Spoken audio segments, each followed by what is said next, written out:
Well, well, well. You'd never guess who we've got swinging by the podcast today. Some of y'all know him as the hot wing expert. Others know him as one of the fiercest interviewers in the game. And me, I might know him as a potential future suitor. Yes, my boo, Sean Evans, is in the building. Sean is the Chief Creative Officer of First We Feast and the host of Hot Ones. And with over 4 billion views, an Emmy nomination, and being named one of Time 100's most influential creators, safe to say he clearly knows how to connect. So today, we're getting into the art of interviewing, how you ask the right questions, build real connections, and create moments people actually feel. And also how you navigate public perception, especially when you're trying to protect yourself and your craft. So let's bring the heat. Cause baby, this is Keke Palmer. And baby, this is Sean Evans. Today's episode is brought to you by the new drinks at McDonald's. 6 new drinks, crafted sodas with cold foam, refreshers with popping boba and freeze-dried fruit. And trust, they are giving everything. Now, let's get into today's show.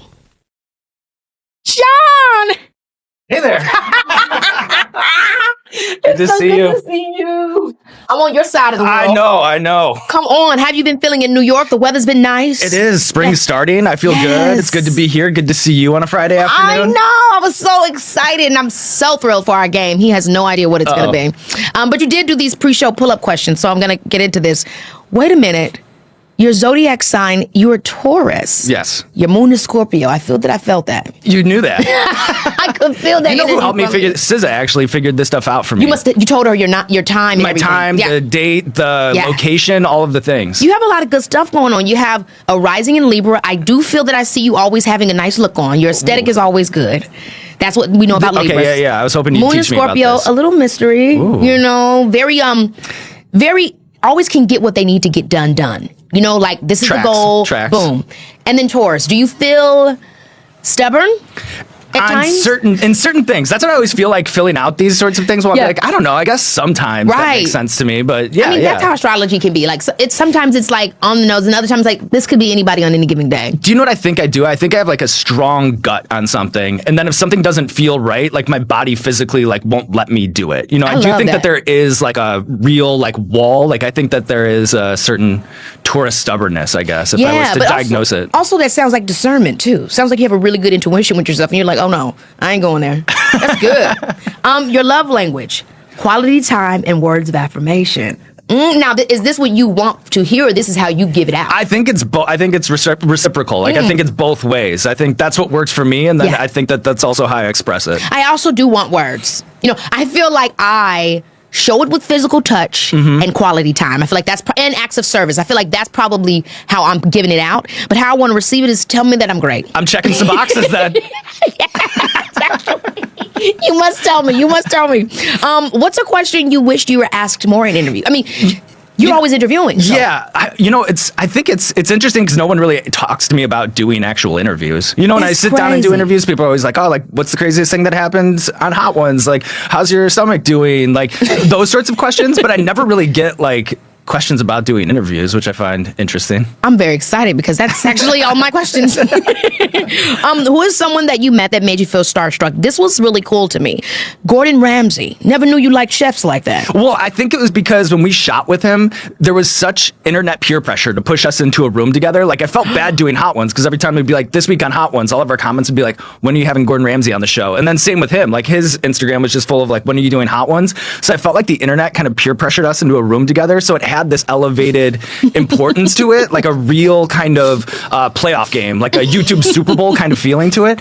So then when he walked into the room, plus you have those expectations that he's going to tear our wings apart, you know, like you have that whole, that he's going to like be a force How was in the it room. though, actually? Because I feel like I didn't see this ep. He, to me, is a teddy bear. Like, I love him so much. I feel like he's like a showbiz uncle to me at this point. Oh my so it was like breaking all of that down. But like seeing him in the room, I was like, oh my gosh, it's happening. That's crazy. And then you also said Conan O'Brien David Letterman, Viola Davis, and Cate Blanchett. Great taste. Thank you. All these people are like exceptional in their lane. Well, I think that's why, like if like Cate Blanchett or like Viola Davis is going to come in and do hot ones, I'm always like, how did this happen? Do they know what they're getting themselves into? So that I think adds to it. Conan, I was such a fan of growing up. So then when it comes full circle, like this person who I grew up watching their show and now they're on mine, there's something about that that's crazy. And then David Letterman is crazy. Yeah, to me, like the earliest core memories I have in my life was watching Letterman with my dad. That was like the fun thing that we do when my mom was out of town, like the fun, like naughty, like the boys being boys kind of thing. And then I met him last year. I did Conan O'Brien's Kennedy Center honors for the Mark Twain Prize for American Comedy. There's like a dinner beforehand, and I'm looking at the like the name tags around the plates. Like who's sitting here? And I'm like, damn, I'm at a good table. Like, that's John Mulaney, Adam Sandler. And then like across the way was David Letterman. And then when he walked in, because he's like later than everybody, like sits down. I remember he grabs a dinner roll out of the middle of the table, throws it at Conan across the restaurant. And I was like, whoa, like that's him. And that's you up in at that table with them. I mean, you are, but it makes sense because of what you've been able to do within our generation and in this space. I mean, that's what we'll be looking at 20 years. I'm sitting up there with Sean Evans. You know what I mean?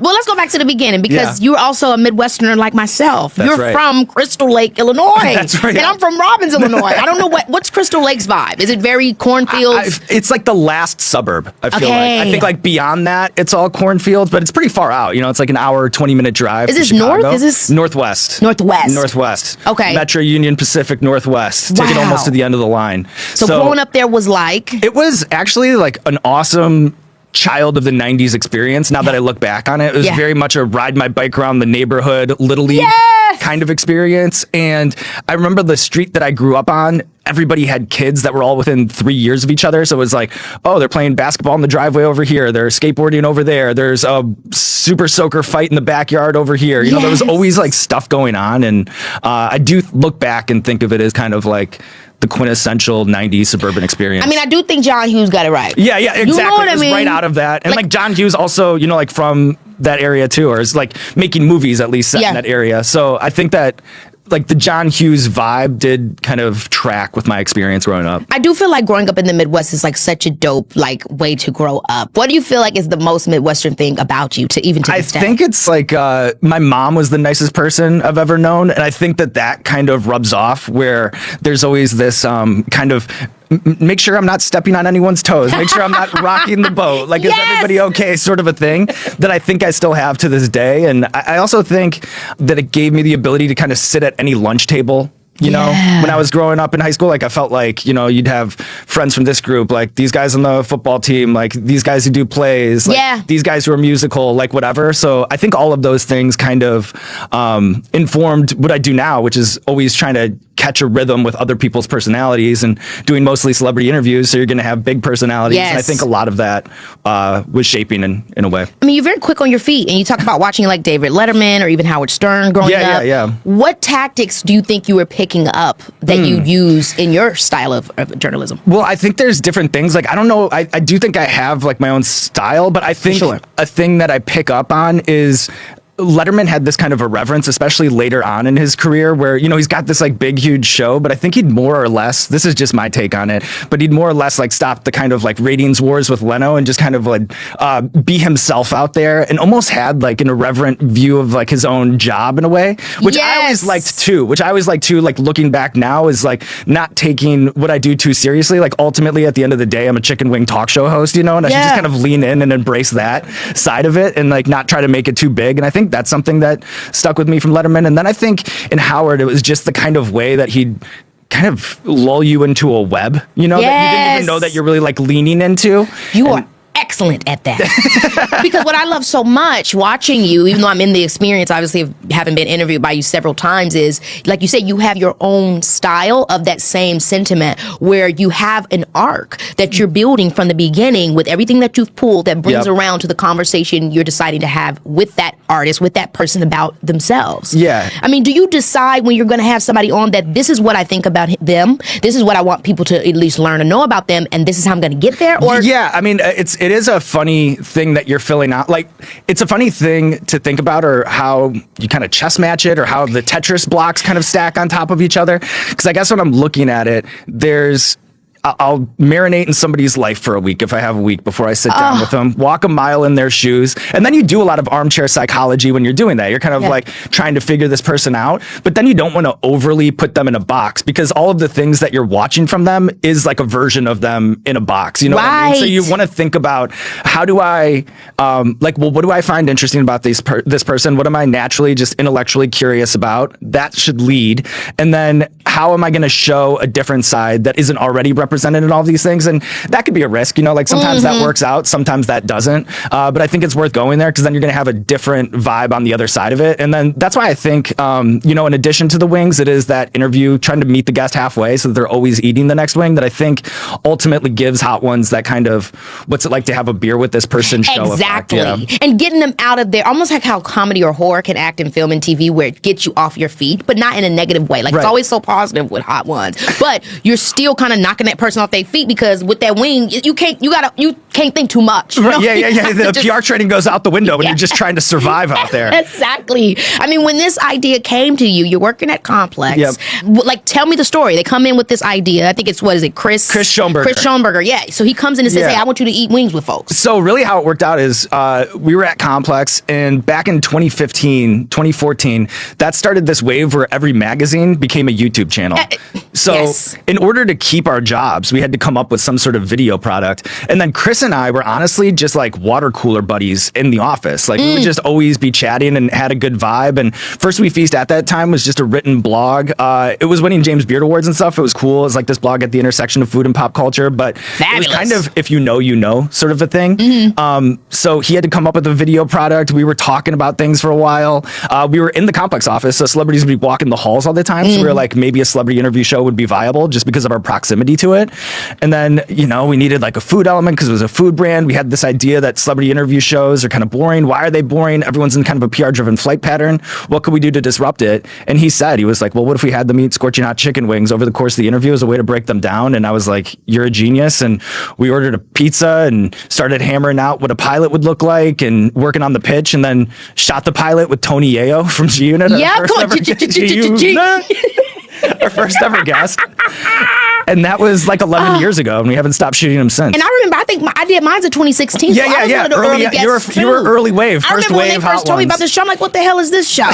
You know what I mean? But I was down because it was so cool. And like you said, it was all at this beginning place. And I'm so curious of what you feel and what you think about it, because you are a part of shaping this as well. The conversation around pop culture, media, this meta narrative thing that's going on that I don't think we have all the answers to, but it's happening because we came up at the height of reality TV and then social media, being 90s babies. Like, what are your thoughts about that as it pertains to what you're providing into the culture? Like, how do you view it? Yeah, I mean, I think I'm just like a star in the constellation of it all. Like now there's so much of it. When we first started, there was only a couple internet celebrity interview shows, maybe like 2 or 3, and now there's like 20 of them, and they're all good. I think a lot of them are really good right now. And then you still have the late night. So I think that what's happening right now is you have, what's going on culturally, where it's like everybody's in kind of smaller pockets of like watching and absorbing things tailored specifically to their tastes and interests. And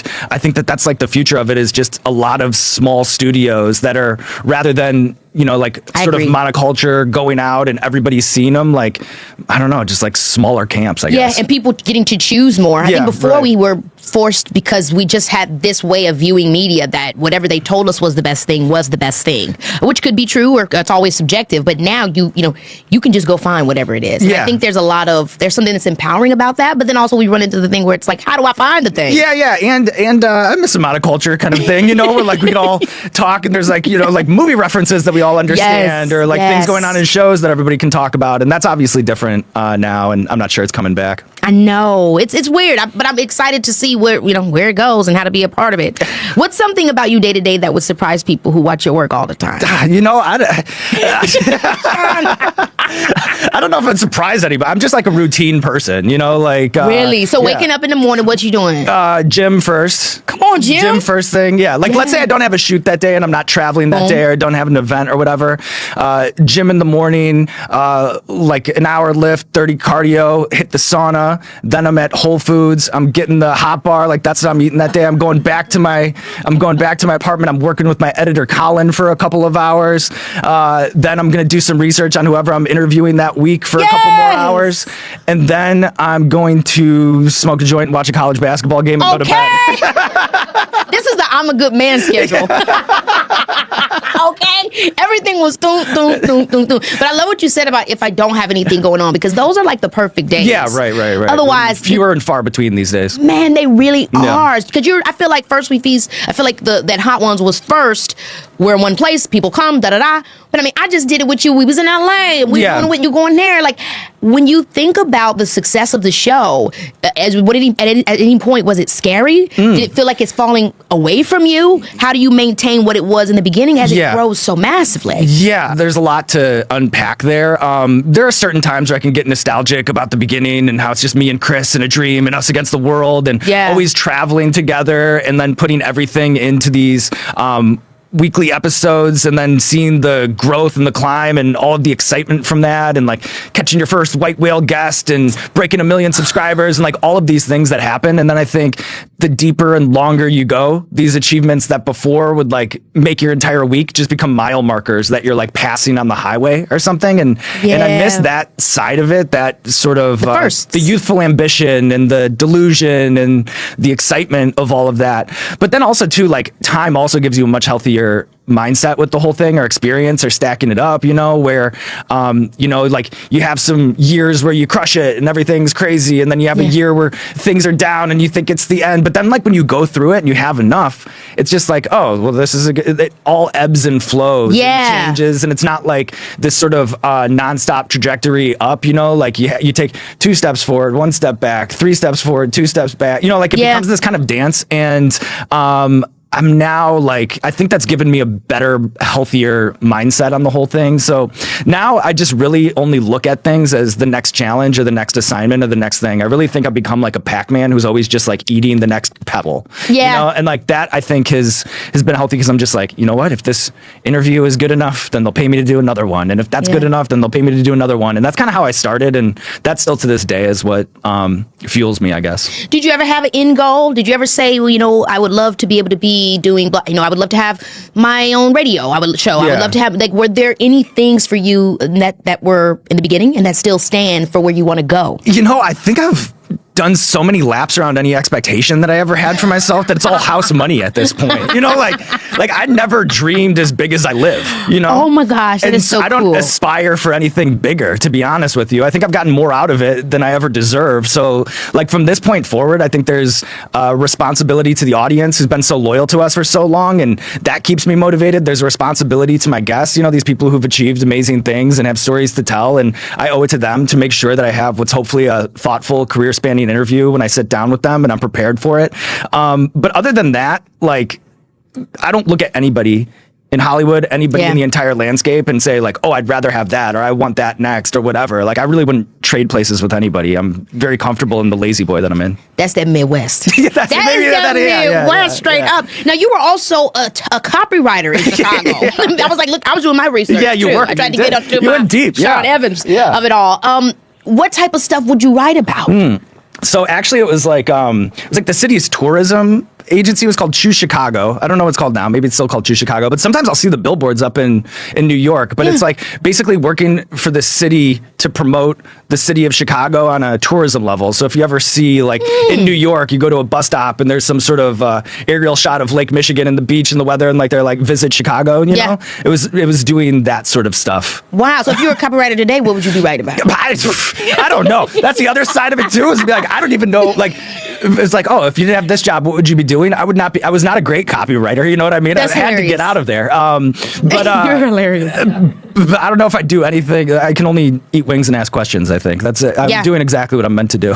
What is the trick of getting somebody, aside from the wings of it all, to get comfortable and talk the way that they do on Hot Ones? I think it's a good question. We could probably collab on this answer, you know? Yes. Baby, this is Keke Palmer, yeah.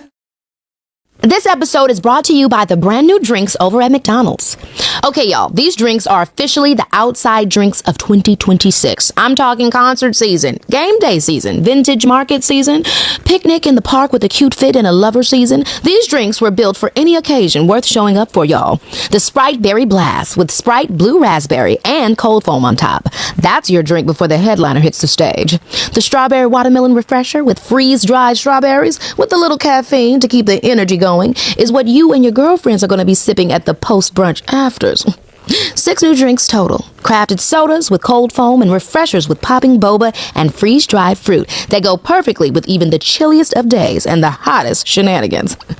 Before you pull up anywhere, I know you're stopping at McDonald's first, because that's just the move now. New drinks now at McDonald's. Baby, we outside.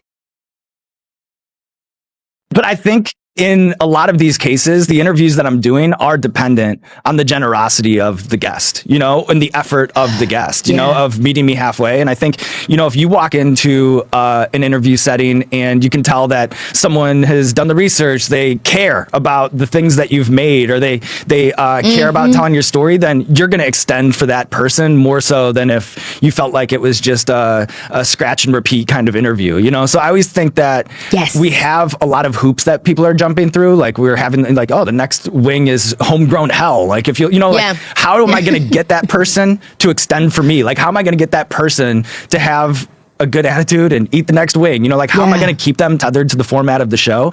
And I think it's through that effort on our side on doing the interview where like hopefully the guest, even if they're not enjoying the wing so much, or they're enjoying the interview more than they do most interviews. So I think that that's always the goal in that, or that's always the way to thread the needle. The other thing that I think about is it's so crazy to do an interview on camera, right? Like everything about it is crazy. I'm meeting somebody usually for the first time. And in that, we have to create this rhythm, this energy, this sense of trust, this chemistry. And then we're doing it in this ridiculous context of having all these cameras pointed at us and then presenting it publicly. Like really, that should fail like 95% of the time, you know? It's so true. It's so awkward. So I think that coming in prepared and like having all of that as a backstop and then hoping for the best is the best chance to make that all work. Or at least that's what I've taught myself. Yeah, I mean, it makes me think about what you said with the whole David Letterman thing, is that there's an element to that keeps it grounded. The awareness that you have, that even your personality is when we're having these conversations with you, is kind of like, hey, this is just a thing. And it makes it feel a little bit more chill. What do you feel like you learned about human nature? I mean, you've spent so many times talking to people, asking them questions. What do you feel like is a consistency that you've realized across the board? Well, I think the consistent thing is the inconsistency in everybody's story. Like everybody's path is so different, you know, and it's like athlete to athlete, the path is completely different. Actor to actor, musician to musician, you know, like nobody has the exact same route that they've taken to get to where they are, even if they're on the same red carpets or in the same film or whatever. So I think that it's that side of it, how many different shapes and colors this whole thing can take. And it's also like, I think taught me something about like the spirit of it all, you know, like we'll put these people in uncomfortable situations. I always joke that it's like the most comfortable, least comfortable interview that you'll ever do.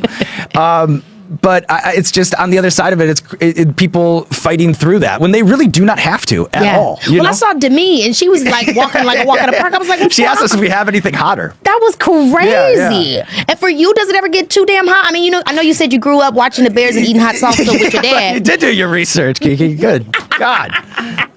So you're used to hot stuff, but do you ever get tired? Like, are you like taking acid reflux? Like, Well, you know, I think I take better care of myself outside of the show because of the physical toll of the show. So I think ultimately it's a net positive. Maybe I'm an idiot and I'm just talking myself into something, but that's the way I look at it. But it does sometimes get uncomfortable for me. You know, like the bomb beyond insanity is the bomb beyond insanity. You know, it really is. Sometimes I get like a little head high and I'm sweating, and you know, like I feel the adrenaline rush of it all, just as our guest would. I think the only thing is I'm more used to it. Like I know no matter the dark place that I'm in, that the sun will come out eventually.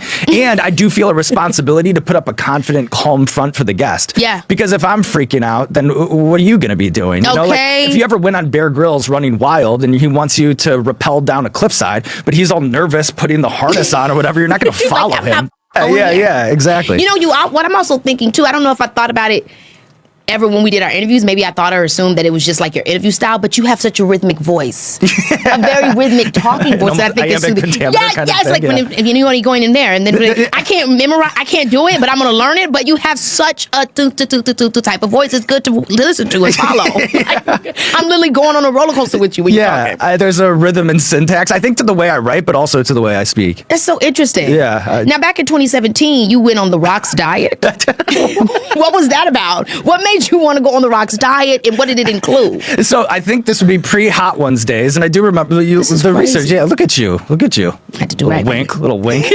So that was before Hot Ones, but again, this is complex. Like, hey, you got to come up with videos because there ain't going to be a magazine around much longer. Damn. So it was an idea. I remember reading this book in college called Paper Lion about this writer who would do these different experiences. Like he was like playing with the Detroit Lions through training camp and all these different things. And I was always like, oh, that's a cool thing that this guy is doing. So let me try to do that where I live a day or as somebody else or do a different thing. But the Rocks diet, what I remember about that is it would be like this giant plate of brown rice and vegetables and like cod.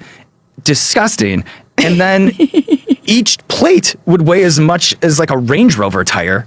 You know, it's just this very dense food and a lot of it. So I would just be shoveling that food and it would be, kind of gross to get at the end and you're uncomfortable. Matilda with that cake. But then he's on this, exactly. But I wish it was cake. It was just cod and brown rice. So, but when you'd finish the meal, he's on, a 2-hour interval thing. So like by the time he'd finish, the next one's on the way. That was brutal. Yeah, that was brutal. That was brutal memories. I'd much rather do Hot Ones. Yeah. What is your favorite movie? Top 3. Ooh, top 3. So I love The Dark Knight. So that was good. I used to do architecture tours of the Chicago River and Lake Michigan, and it was like while they were filming that.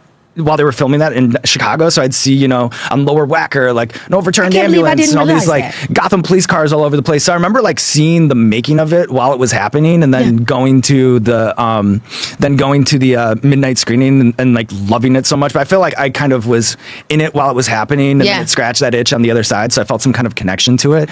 I love this movie. Nobody's ever seen it, called Windy City Heat, which is like this deep cult classic comedy.